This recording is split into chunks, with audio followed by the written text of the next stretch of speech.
বিএনপির সংসদীয় দলের সভা বুধবার অনুষ্ঠিত হবে। এতে সভাপতিত্ব করবেন সংসদ নেতা প্রধানমন্ত্রী তারেক রহমান।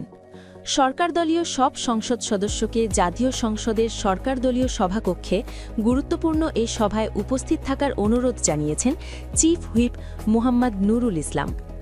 11 মার্চ বুধবার বেলা 11:30টায় সংসদ ভবনে অবস্থিত সরকারদলীয় সভাকক্ষে এ সভা অনুষ্ঠিত হবে।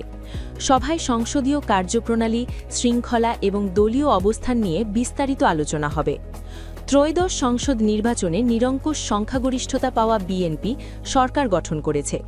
12 মার্চ ত্রয়োদশ সংসদের প্রথম অধিবেশন অনুষ্ঠিত হবে। ত্রয়োদশ সংসদে নুরুল ইসলামকে চিফ হুইপ মনোনয়ন দিয়েছে বিএনপি, যিনি বরগুনার সংসদ সদস্য ও দলের ভাইস চেয়ারম্যান। সেই সঙ্গে 6 হুইপও নির্বাচিত করেছে বিএনপি।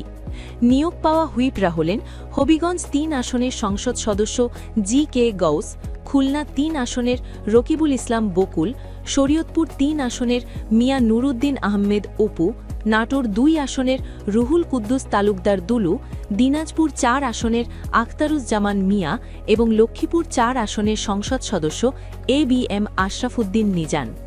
এই সংসদে বিরোধী দলীয় হুইপের দায়িত্ব পালন করবেন এনসিপির আহ্বায়ক নাহিদ ইসলাম। বৃহস্পতিবার সংসদের প্রথম অধিবেশনে স্পিকার, ডেপুটি স্পিকার নির্বাচিত হবেন।